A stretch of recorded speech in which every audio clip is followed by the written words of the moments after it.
So welcome back to the channel. Today is going to be a bit of a different one because I forgot my SD card for my camera, so I'm going to be filming on my phone. You might just be able to tell where I am in the background, these little huts back here. We're down at Port Mulgrave. The paths are a little bit treacherous. We've had a lot of rain the last week, but none for the last 2 days, which is why we've decided to attempt the ropes. Not a recommendation I would have, and the path is starting to give way. You'll see a clip of it in a second. So I'm not going to show it off too much, but I'll show it possibly on the way back as we're coming back up, catching our breath. The plan today, instead of going south towards Runswick, is we're going to go a bit north towards the grey shale stuff and Staithes. The hope is that there might be some of those nice nodules, but also the last time I was here, it went north. That's when I got my little ichthyosaur spine block. I'm not expecting that today, but we'll give it a go and see how we were doing. So the path down is slowly eroding away, this big landslide going down this way, which is where the old steps used to be down. It's all going, so if you ever do come this way, just be very careful. Found this lovely blob of fossil wood, and I have to give the standard test. You go, is it jet, is it just wood? And if you rub it on a piece of sandstone, and if you can see it, it marks in a brown, so that makes it jet rather than just a standard piece of wood or charcoal, which would go black. So that's a hell of a find to start with, and my first actual good piece of jet that I've ever found. So a quality find. Just split down a big nodule, one little lily in it, but not a bad one, so that'll come back. The section of coast between Port Mulgrave and Staithes is all protected, so all of these ammonites in the bedrock are safe, should not be dug out by you or anyone else. If you see it happening, please call it out, but it's illegal, so there's no point even trying. It's getting windier, but this is some nice cone and cone structures. You can see sort of the cone shape with all the little ripples on the inside of them. This is all sedimentary structures, not fossils, so unless you're planning to take them home, don't get confused by them.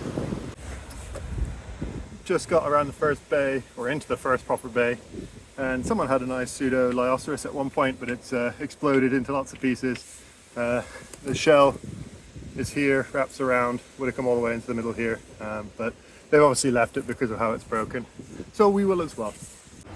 And a bit of a safety thing, with it being winter and lots of mud, slides coming down. Just be aware, even things that look fairly solid like this would not be worth stepping in. You'd probably just spear up to your knees quite happily in that and then get yourself stuck. And it's very dangerous, so don't go walking on mud flows. It's not worth it. And if you want to know what the ideal nodule shape is, this is it. Kind of like a nice burger bun, if my phone will keep tracking it, all the way around. So we'll give this a tap and see if we can get that open. And there you go. Perfect Dactylioceras in it. And I had a look down there. Can you just see the edge of a keel sticking out of that one too? So we'll pick that one up as well. Got this one out, and you can see there's the little bit that was exposed, keel running around here, so that should be nice. Get the mud off it a little bit, but yeah, nice. Another little keel sticking out right there, another deck. In the bag it goes. And sometimes they don't split so nicely. That's how it goes. But little hot spot of them here. That one's just lost the very tip of its shell, but it's got a nice brown colour shell, so I'll take that one as well. And one more. Can you see that little one? Right there. Pick it up now. Yeah, nice little one.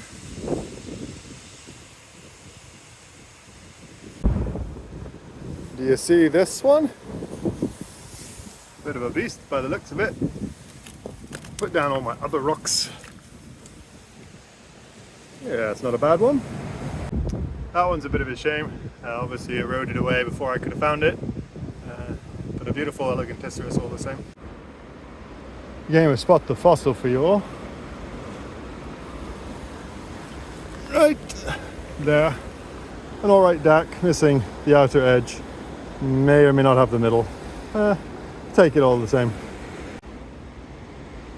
Another little DAC sat there with potentially a second one on the side, so let's grab this together. Yeah, so we've got one main one and another probably less good one, but two there. Take that. Another little keel there. That was what I saw. So there's part of one there, well, this would be a whole one there, and potentially another one in this area. Take that as well. And you get some more of these other ammonites. So this looks like it might be a big chunk of Pleuroceras or something similar that have come around from even lower down the coast, or further up the coast, but lower down in the age. So you get things like Pleuroceras and other weird ammonites that you only crop out again near Robin Hood's Bay.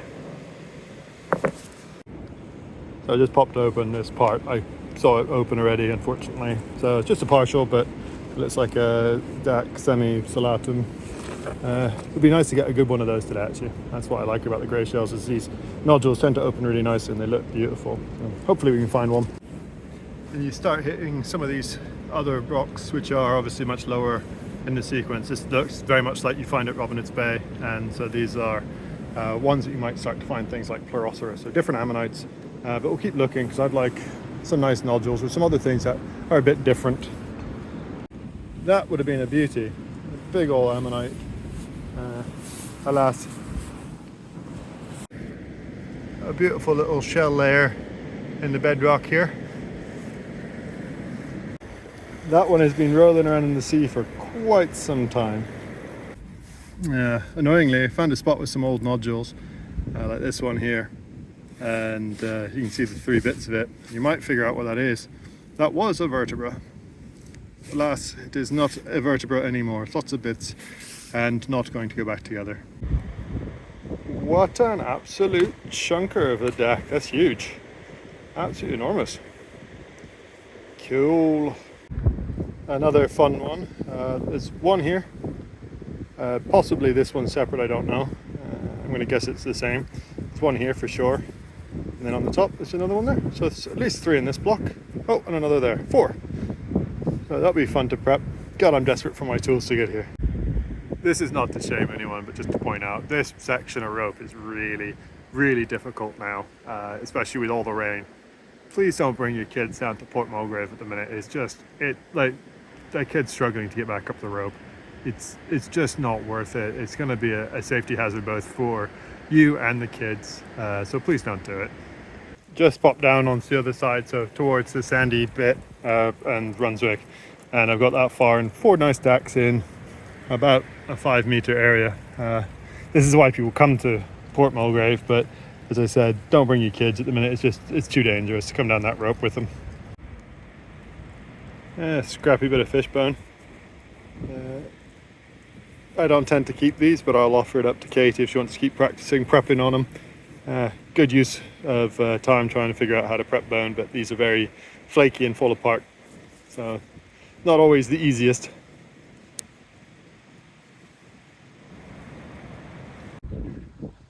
So wrapping up now, it's been a pretty good day. Windy towards the end of the day, as you might hear it coming in now. The good old set of finds. Still got mud all over my helmet. That's how it goes. Yeah, I got a few Dacs. Nice big piece of jet, first big chunk of jet actually I've got in my collection. So that's always good. Yeah, this will be my last hunt for about 2 weeks. I'm off on holiday to go see my family who live overseas. So I'll be away, but there should be a couple of before and after videos coming up as well, just to keep you on your toes. I'll catch you when I'm on the hunt next time.